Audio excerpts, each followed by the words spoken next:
Champ Elite. I am your host, Coach Penn, along with the world's greatest co-host, Professor Haas. Today's guest is head coach of East LA Community College and star of Netflix, Last Chance U. Please welcome from Los Angeles, California, Coach John Mosley. What's happening, man? Welcome. For having me on. It's still been busy. I think the good part is of the pandemic is I got time to kind of sit down and still do podcasts, and so we're slowly rolling out here in LA. It's still kind of slow in terms of opening things up. So I still got some time to kind of sit down and do this. So same here, man. I'm so grateful, and we thank you so much. But before we want to get into it, I would like to pay homage and honor Miss Mosley. Yes. What I saw during the series was she was supportive in every way. And it's so many different things I could say about her that aided, to you guys' success, not just yours, but the team in whole, and also, just keeping you going, man. When you had to miss your kids' games and everything, that support system right there, saying that it was all right for the bigger picture, man. I saw that, and my wife is the same exact way, man. And I just wanted to tip my hat to her before we start anything, Yeah, absolutely. I'm gonna make sure she see this so she know, because she mess around. Yeah, you can't do any of this and have any success unless you have a level of support, and that's the first line of support. It comes right there, because that's where I wake up every day and get the opportunity to go out without carrying any extra load. She releases a load from me so that I can go out and do what I do, and realizing that, there's all these questions asked. Well, how do you balance family? How do you do all that and everything? I think ultimately when that family is God-centered and everybody's thinking about one another versus themselves, I think it that conviction for me to think about her and for her to think about me. So I get to walk out the door and she's thinking about me. Okay, how can I make him successful? That's right. And vice versa. And I think that's if we can start there, man, that helps a lot, because you walking out the door sometimes thinking about me, man. Don't they know what I got to do today? Don't she? But if we could do that, man, if we could swap, if we can swap purpose and say, okay, how can I help her? And she's like, how can she help me? Yes. Then that support system, man, is and the same with with the assistant coaches and all that, man. It's just everybody is serving. How can I serve? And I think she takes that heart. But that, I think it collectively comes from our relationship with making sure we honoring God through the way our marriage is. Let me serve Him, and a lot of people take that wrong. Our society today takes that so wrong. Let me serve Him. And service doesn't mean she's on her knees and she's bowed down and she's worshiping me. No, service is like, how can I make him better today? Just the same as myself. How can I make her better today? And an anchor. That's right. Absolutely. And, I'm glad you brought that out, especially at the beginning, because, when we're talking to professional athletes, one of the things, there have been a few athletes that come on here that have been married 27 years, 31 years. And what I want to say to our audience, I've been married 17 years. And one thing, there's two things I want to say about marriage. One, it is tough. Marriage is tough, but here's the thing is I know that I am a better man because of my wife. Yeah, my wife saved me. Not that I was a bad man before that, right? But because of my wife, the things that she's done for me, the things that she's done to me, has helped me to be a better. And honestly, it gives me more, encouragement to go after my dreams. And so I want you guys to understand that, we got a lot of youngsters out there. They want to make it to the pros and they want to be able to play. Make sure you find that good one. You find that good one, man. It'll be all good. Yeah. Now, Coach, the intent of our show is to educate and inspire or spark the mind. While also narrowing the gap where the information is less distributed. You know, so we can definitely touch on everything through Netflix, but I would really like to pull out the essence of you, you know, and how it can help someone else who may be, you know, dealing with things that you went through your adversity and everything. So, but let's start with the coaching realm. So how did you learn to relate your playing career to your coaching career pretty much? How did they translate? Well, you know what, when first off, we get a lot of examples. We get mentors. I think that's one of the biggest things, man, is if anybody who wants to go into it and wants to be good at it, man, you got to work under someone who's had success and make whatever sacrifice you need to make to, you know, a lot of us, we jump right out, we get our degrees and okay, somebody hire me because I'm cute. Like, no, man, go learn something. And I think it's some level of sacrifice under some type of mentorship, but you want the mentorship under some type of excellence so you can learn excellence. And so I've had the privilege of learning that, but in that you learn, my pastor says, take in the meat and spit out the bones. And so you start to watch different coaches and you watch people, and not just coaches, but leaders.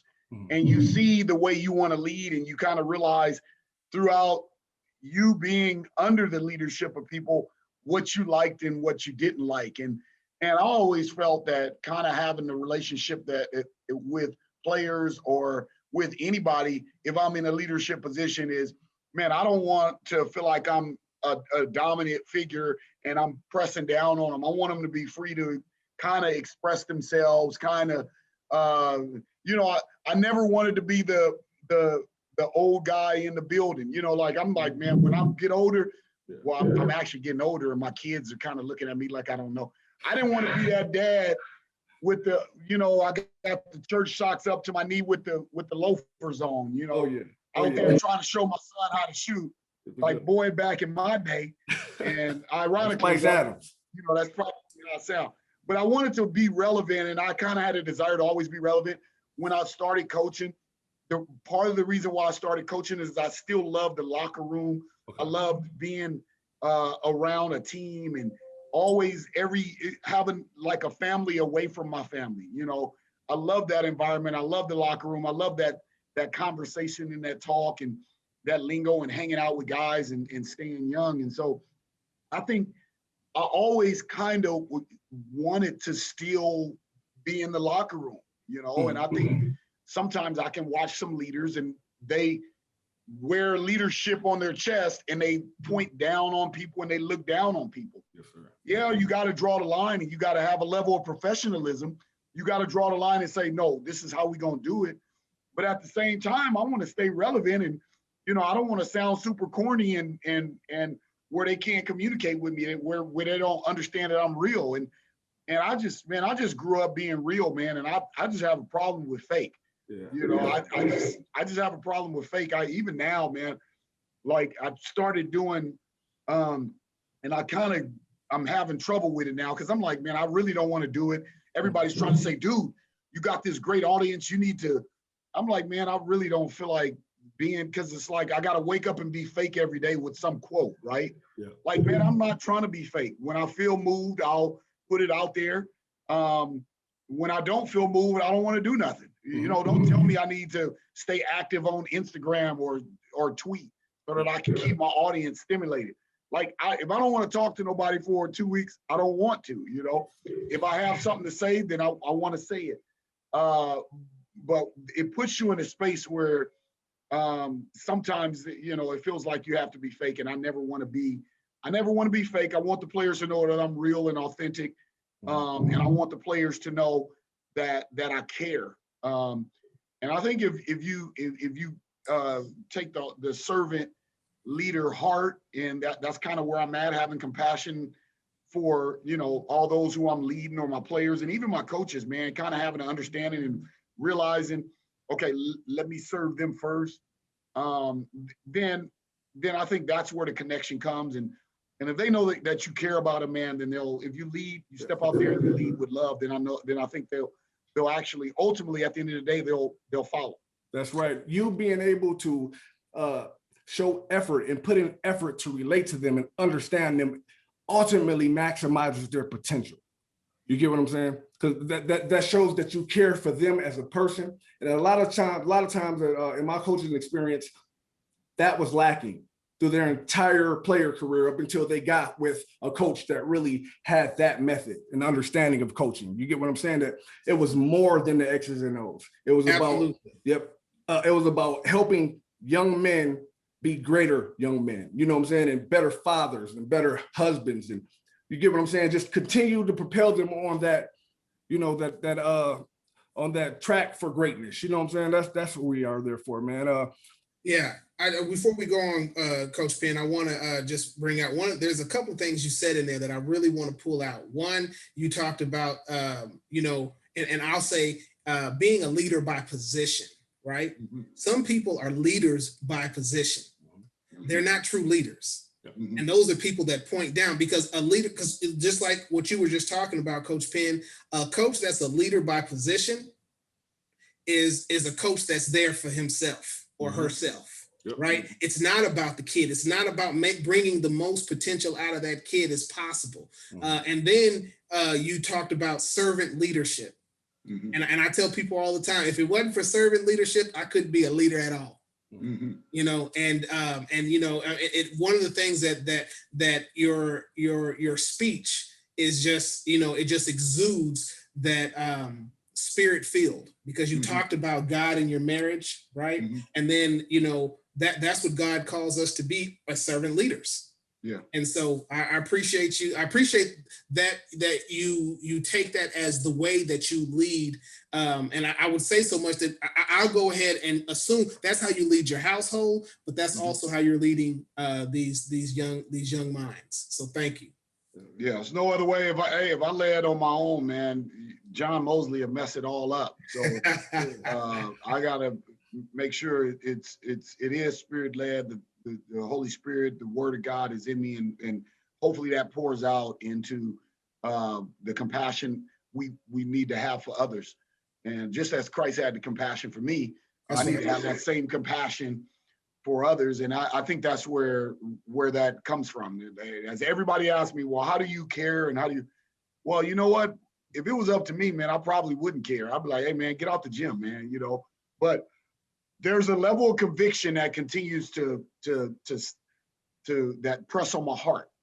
And that level of conviction is out of the love that God had for me, having the same love for others.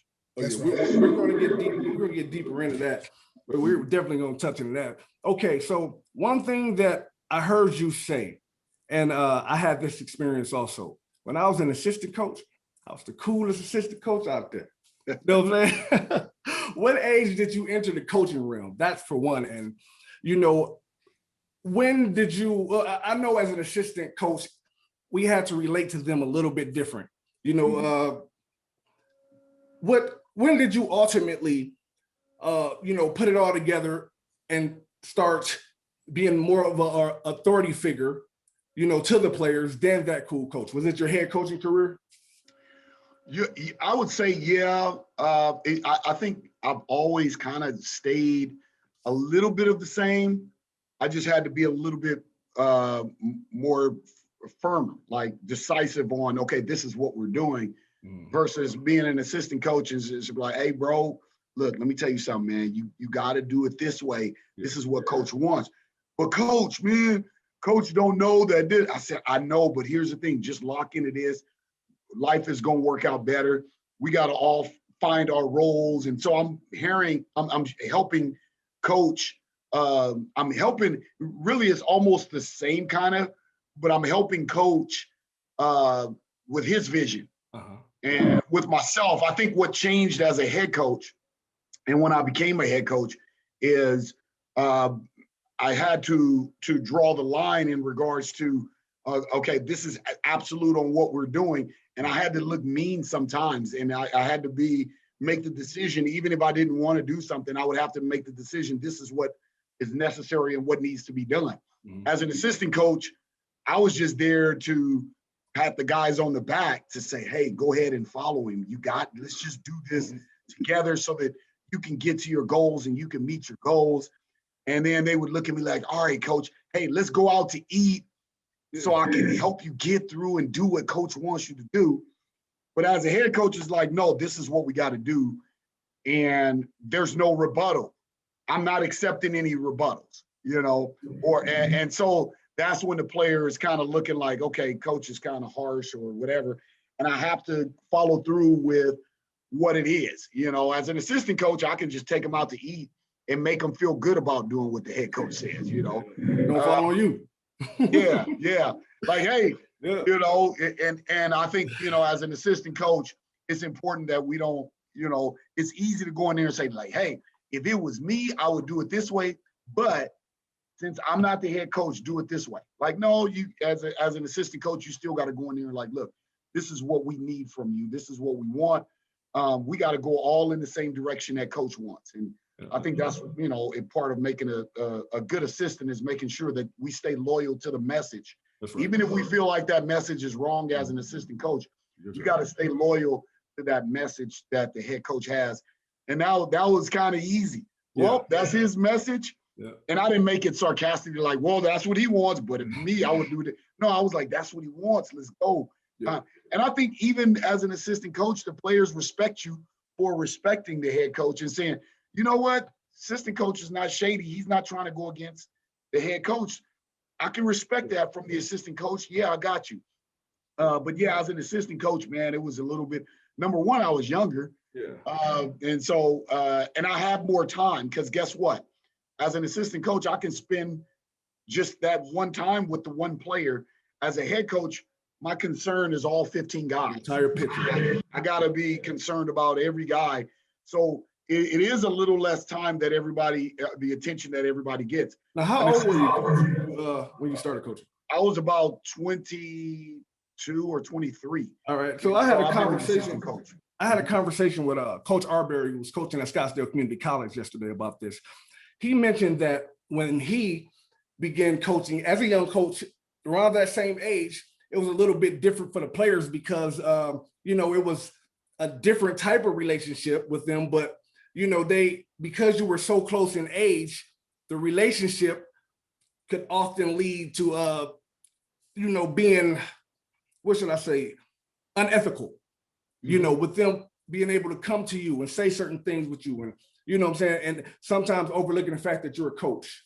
Mm-hmm. Did you experience that? Yeah. I think, I'm very fortunate. I think at the time my life started to change. And I think at that time, that's when I really said, okay, I have to make a decision.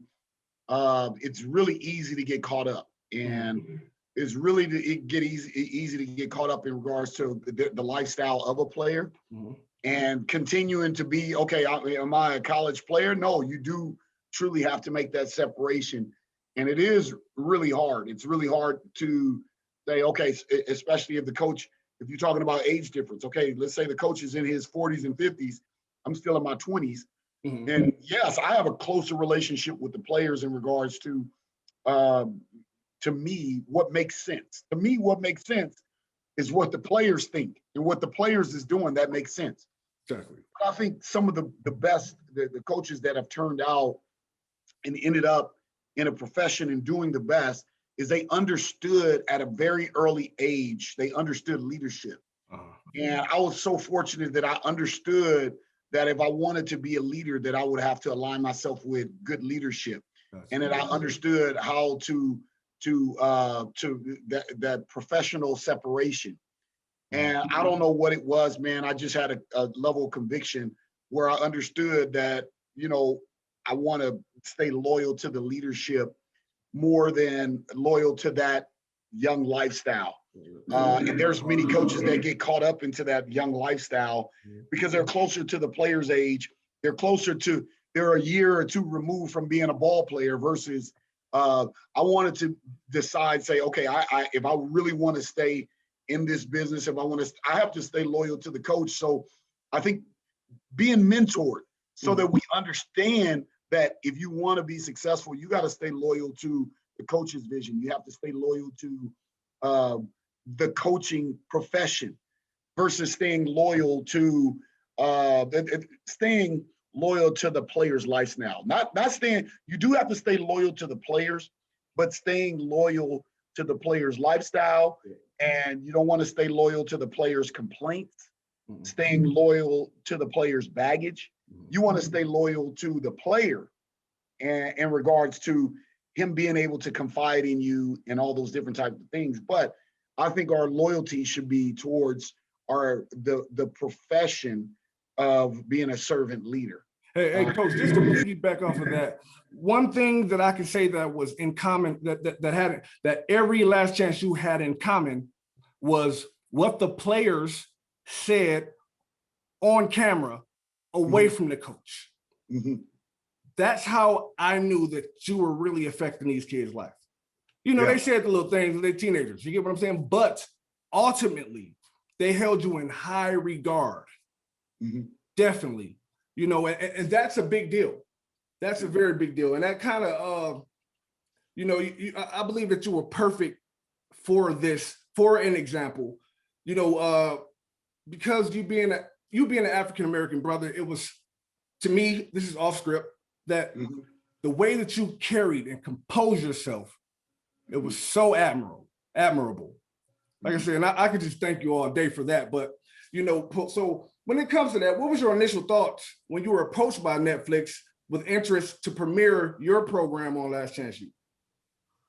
Well, I initially said no because there's a certain way, a certain timeline on how I like to do things, and I didn't want anyone. And I knew previously, even before this show, we've had success and we've done well about, you know, in terms of winning. We just hadn't won the state championship, and they just held so much on that in the show, like he needs to win. And it's like, bro, that ain't my life don't revolve around winning the state championship.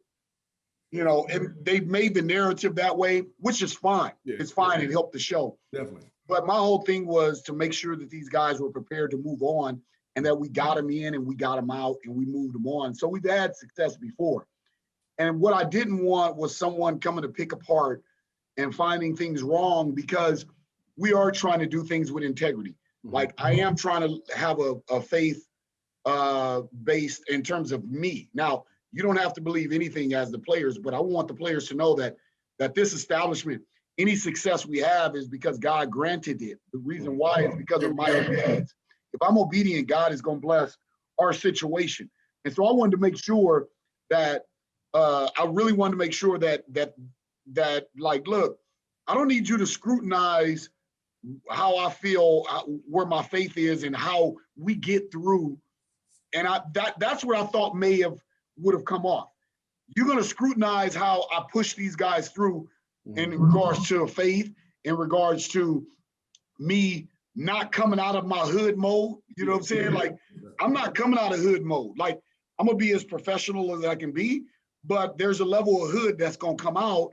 And I'm like, I don't need the scrutiny. Oh, look at how he's screaming at the black kids. And I was nervous, especially after the George Floyd thing. I was like, oh, man, they're going to be like, oh, I'm hollering and screaming at all these black kids. He's supposed to be nicer. I may be wrong for saying this, and there's these words that are being spit out about toxic masculinity, and I'm like, there's nothing wrong with being masculine. There's nothing wrong with being strong. There's nothing wrong with having a goatee and a beard. There's nothing wrong with hammering a hammer. Ain't nothing wrong with that. The problem is with the power that we have, we are abusing the power. Okay, so that needs to be fixed in our hearts. Don't take away my strength. Don't take away me being a man. That's right. Okay, don't feminize me. I'm strong. I'm powerful. Don't take that away. Take away issues in my heart that makes me as a man mistreat people because I have strength. I mistreat people because I have power. That's the problem, and that's a heart issue. That's not a masculine issue. Here we go. It's a heart issue. That the heart needs to be fixed, not the masculine. Okay, so don't take away masculinity. And so my thing was, that's how I'm coming, and that's how I'm moving. We need to fix our hearts. Okay, don't change people because people got poor hearts, or people are sinners, or people are living wrong. You know what I'm saying? Don't change that. Don't say, okay, we need to sit with our hands folded. That doesn't mean we need to sit with our hands folded. you know, to make us, you know, do right and to make us, you know, no, I'm gonna still be me. I'm gonna still be hood, but I'm gonna be hood with integrity. You know what I'm saying? Like, and I think that's what I was trying to tell him. Like, look, I'm gonna be simple. Be you. I'm gonna be you, but I'm gonna be a believer. I'm not gonna. You ain't gonna see me running around like, dude. It's gonna be family. Right. I'm gonna go home, and it's gonna be boring. We're gonna sit in my living room, and it's gonna be boring. You want me to have some drama with my family? It's not. And so when they told me that, they said, look, it's just gonna be a mirror of you. And I'm like, well, I don't think a mirror of me is gonna be entertaining. It's not gonna be, you know, because it's not gonna be any drama. It's not gonna be any mess. It's not gonna be messy. You know what I'm saying? And that's what I equated to documentaries and reality TV. It's just like drama. Messy is what sells. Drama. And drama, extra drama. And I'm like, okay, whatever. And my pastor had to convince me to do it. You know, I don't know. I don't know if you knew this at the time, but you were representing guys like us that do it the right way. Yes, sir. That was the big deal. Letting us know what we're doing. It's not an anomaly. You get what I'm saying? This is how it's supposed to be done. And if you do it this way, you will get the maximum results. Yeah. You know, and one of the things like that you can, that who you are screams is authentic, right? And you know, you talked about being hard and getting on the kids when you had to get on them and you know, and yelling and stuff like that. Now, you know, as an educator and coach, you know, that's one of the things about it is you did it, but you did it with love, right? Like if that child knows that you don't care about them, there's certain things you can't say to a teenager. You know, if the child knows that you love them, right? So when you get on, because, you know, I grew up, my father died when I was 4 years old.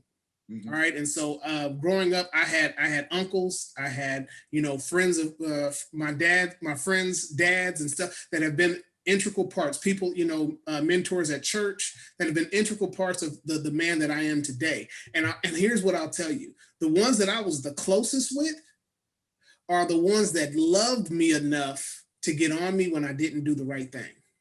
Hey, Coach, to segue to that, if you did not, you know, inflict that love and build that foundation onto your squad, you know, then Joe, we're going to bring up Joe. It would have been so much more infectious. You get what I'm saying? But you were able to keep that at bay, harness that. You get what I'm saying? That was amazing because first off, writing a letter to the judge on Joe's behalf. Boom, that's another one. So we as coaches are really blessed with type Joe personalities, you know, that make us appreciate the essence of being head coaches. And one thing about it is once they leave your program, you feel like they're still your responsibility. But at the same time, you ultimately see the appreciation in what you did for this young man when he came into your program and when he left your program. Joe was an entire different player. You know, we went down to the playoffs. You know, Joe was Joe, but you know, that passion and that hungriness, you get what I'm saying? And just his personality, I deal with players like that all the time.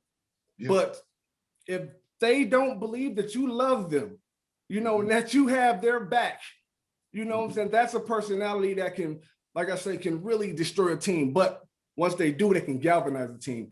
How do you feel about players leaving your program, ultimately feeling like they're still your responsibility?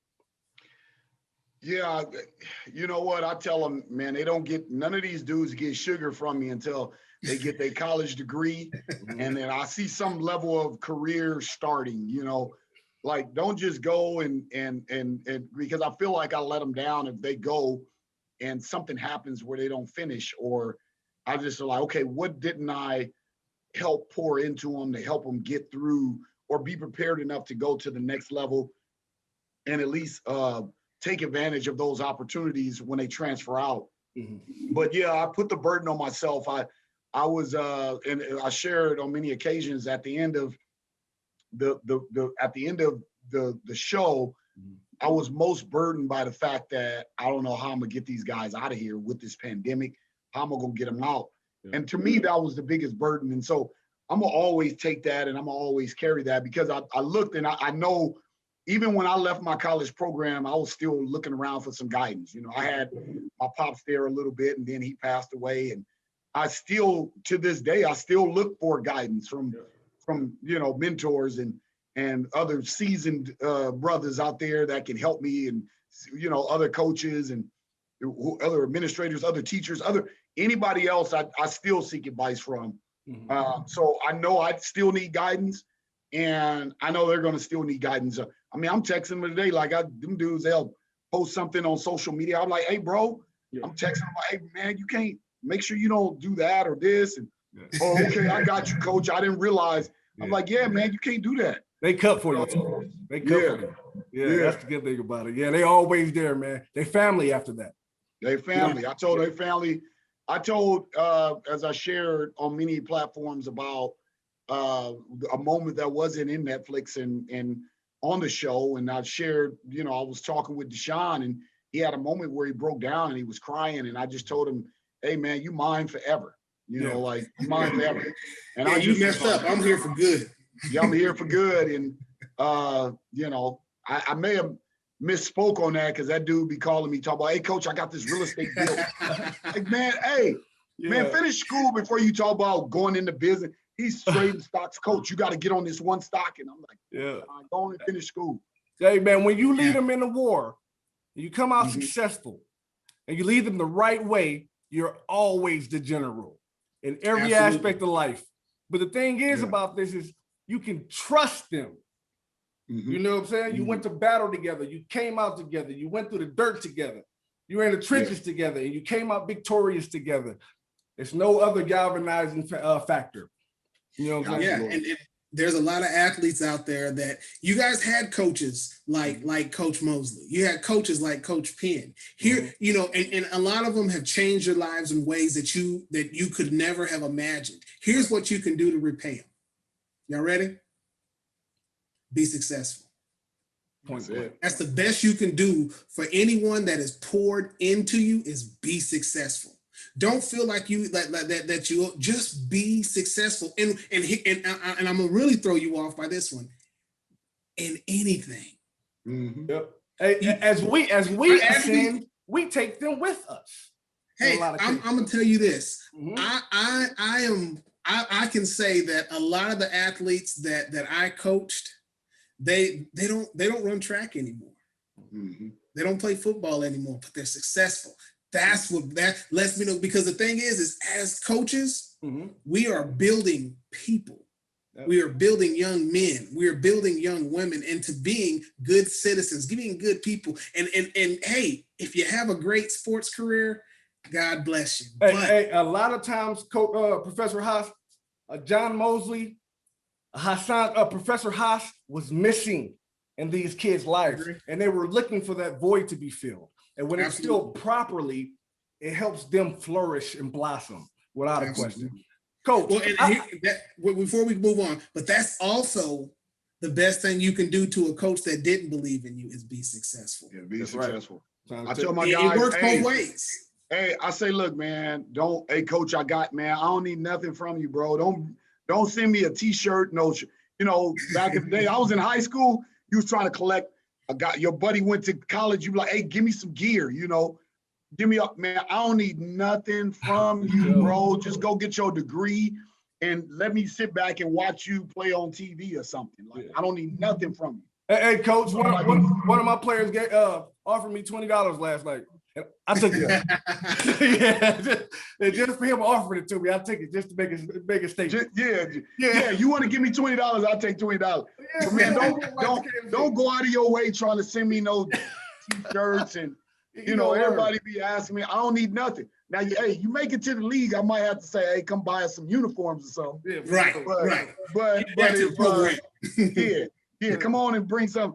But if you still in a space where you working your way up, man, I don't need. Oh heck, no. We're not gonna pull on you. I'm not gonna pull on you for nothing. That's right. What in the process of your success, you know? You're gonna learn to stop offering though.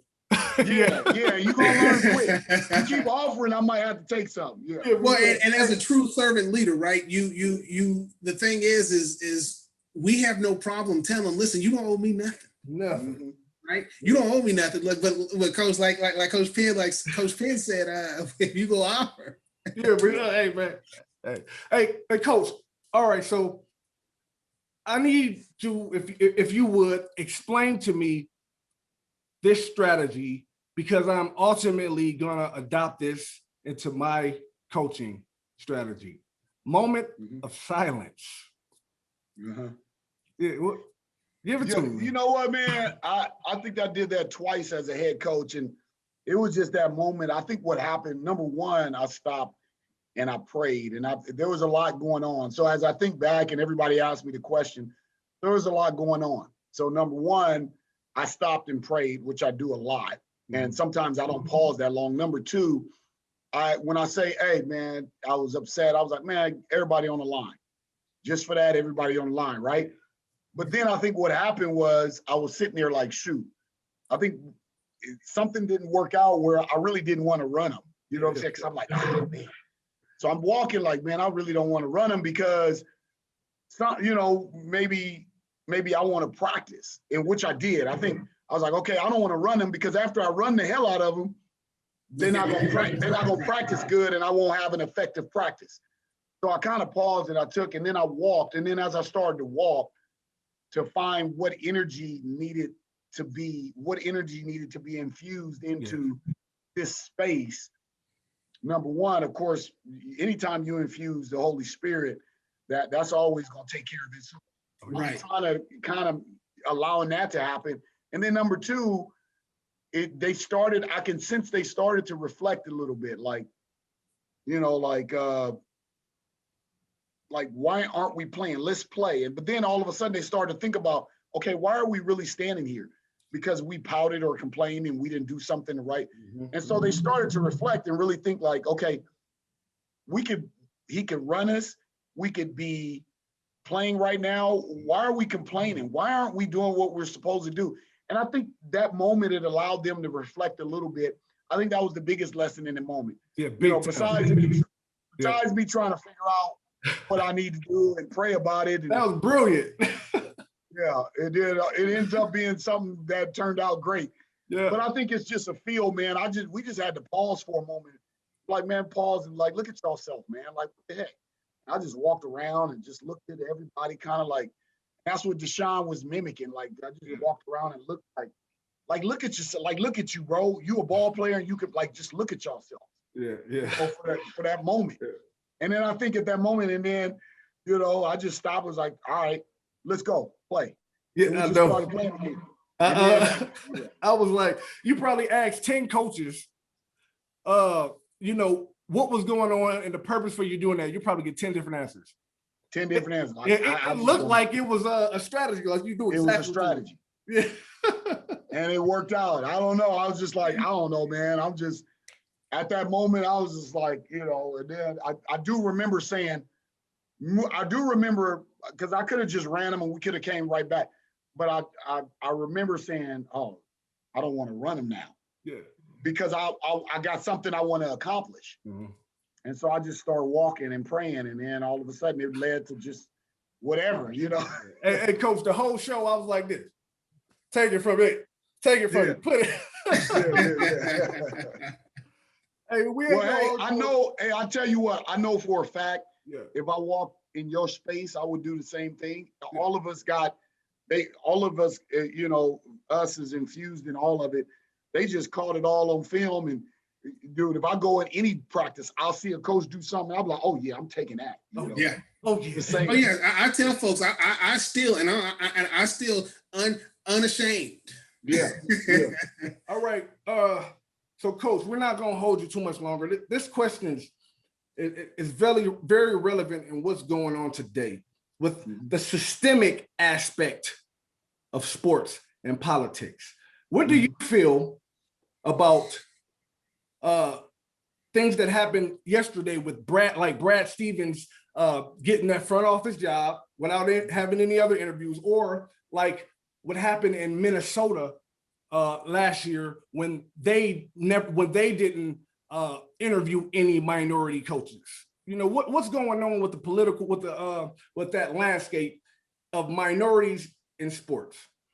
And well, here's where I'm at right now. I think it was great. I think it was great at the time when those moments happened for us to have a voice and for us to say something. Mm-hmm. But here's what I think is happening right now, which I'm having issues with. Mm-hmm. Is I think now we're starting to sound like victims, and we're starting to sound like victims. And what's happening is it feels like we're being given, you know, a platform, or we're being given things. It's almost like they're ready to just hand us a little bit of welfare because we're yelling and screaming so much. That's right. Yeah, handing us a little bit of welfare, and just handing it. And that's not what we're looking for. That's not what I'm looking for. Just understand, have a little compassion about what's going on. Like all of what happened, you know, now, because guess what? After the George Floyd situation, mm-hmm. all of these special interest groups, we got 15, 20, 30 interest groups now want to yell and scream behind the George Floyd. Mm-hmm. Like, no, we just want to yell out the human rights issues. But what happens now is everybody is crying victim now. Right. And so now we have all of these voices. And now, there's so many voices that now they're just handing out, okay, here, be quiet, here, be quiet, here, shut up, here, be quiet. And I feel like a victim now, and I don't want to feel like a victim. So I think we can over yell and we can over scream, and they say, well, keep having the voice, keep going, keep saying it. We need to keep having the conversation and keep having the message. And that's true. But I like, you know, if you listen to some of Morgan Freeman, his commentary, mm-hmm. and we yelling too much and we're crying victim. And so they're like kind of handing out welfare for us to shut up. And that's not what we're looking for, welfare to shut up. That makes a lot of sense.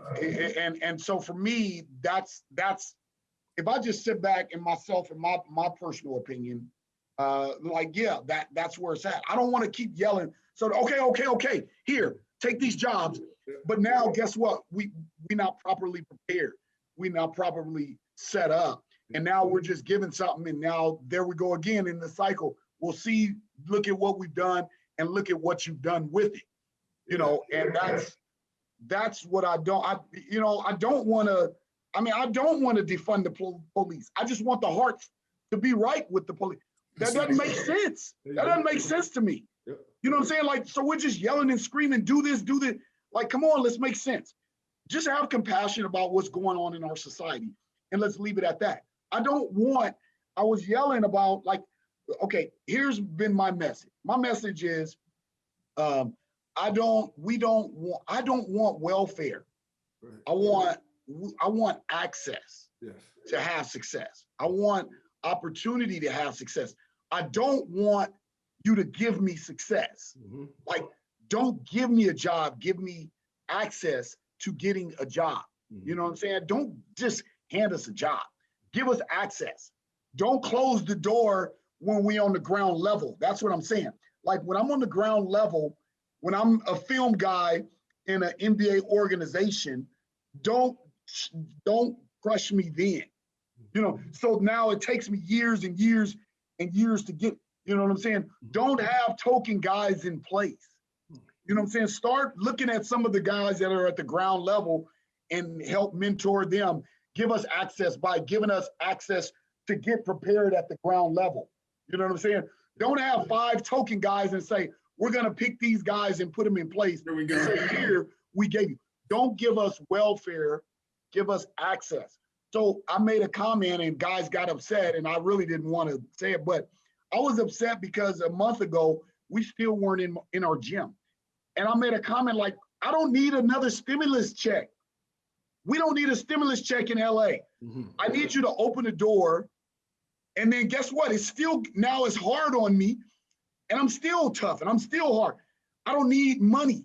Just open the door so that I can prepare these kids to continue their journey and their fight. Yep. But you got the door closed and you handing them a stimulus check to shut them up so they can go smoke some weed. And that's not what we're looking for. So that's where I'm at, man. And I don't know if that aligns with anybody else. And we're talking about Black Lives, man. Let's get a heart change. Give us access and let's change the hearts. It's our hearts that is the issue. It has nothing to do with color. It has nothing to do with Asians, Blacks, Hispanics.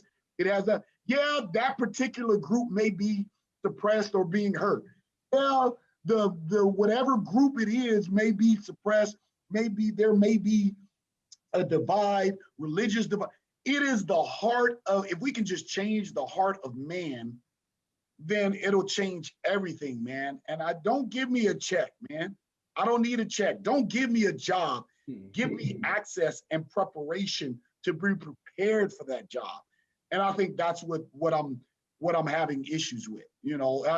And because the problem is, and here's what's happening, okay? And to me, this is what's happening with the fans in the arena. This is what's happening. We're creating resentment with all this screaming and yelling. So it's creating a level of resentment. And so now they feel the right, well, if you can yell and scream, Black Lives Matter, this matters, we need to do this, I'm not gonna shut up and play basketball. You know what? That's gonna create some resentment. You think that's not gonna create resentment? And they're gonna be like, man, shut up and throw a bottle at you? That's what's happening. Or throw popcorn at you? You think you're just gonna complain and yell and scream on this national platform and there's not gonna be any kickback for that? Like, no, here's what we do. We can yell, scream, and say, hey, this is what we want, but then that's it, man. You keep saying it, you keep saying it, you keep saying it. There's going to be some kickback. It's creating more of a divide by us playing the victim. It's creating more divide. It's creating more hate. Okay, let's say it. Let's make a point, and let's start to change hearts and establish some rules instead of just we're not gonna tolerate this. We're not gonna, man, I was just like, man, you know, and I saw Bradley Beal, which is fine, I get it. He said, hey, anybody come to me, I'm gonna put, and you know what you just created by don't nobody wanna see. I know that, bro. I know that if you get the common man with an NBA player, that the NBA guy might win because he's bigger, faster, stronger, right? But for you to say that and to antagonize and to like, nah, you know what, man? It's too much. We playing the victim, and now you got fans like, nah, man, forget that. You know what I'm saying? And that's where I'm at. I think we need to say it and just leave it there, you know? Hey, Coach, that was the most profound explanation of the politics in sports question that we pose to any guest. And thank you. This will resonate throughout cities of America. People will watch it and be motivated and encouraged and educated. But sir, honestly, I didn't get enough today, man. I would love to have you back on the show. I would love to open up the topics of things that can really help. You get what I'm saying? I know you're a busy man, but I think that I have so much that I can benefit from you myself also. So I know that it can help other people big time. Yeah. Yeah. Well, man, hey, anytime you can have me back, man. I mean, we just got to change our hearts, man. We got to change our hearts. I got to change me. You know what I'm saying? I'm looking for the whatever, white man, brown man, whoever to change. And I got to change first. Yep. You know what I'm saying? Definitely. Well, Coach, man, we're not going to hold you up, man. We want to thank you so much, man, for coming on. Like I say, man, I would love to have you on again, man. And we're talking to you once again. Thanks, Coach, man. Talk to you soon. Absolutely. Have a good one. Yep, take care. Tosh, that was a perspective that, like I say, is going to resonate with people. We're just thankful, man, that we could have someone on the show as significant as himself with his perspective, you know, that everyone recognizes as being a positive role model and success-driven coach. You know, I'm just so thankful, man. I can't wait to have him back.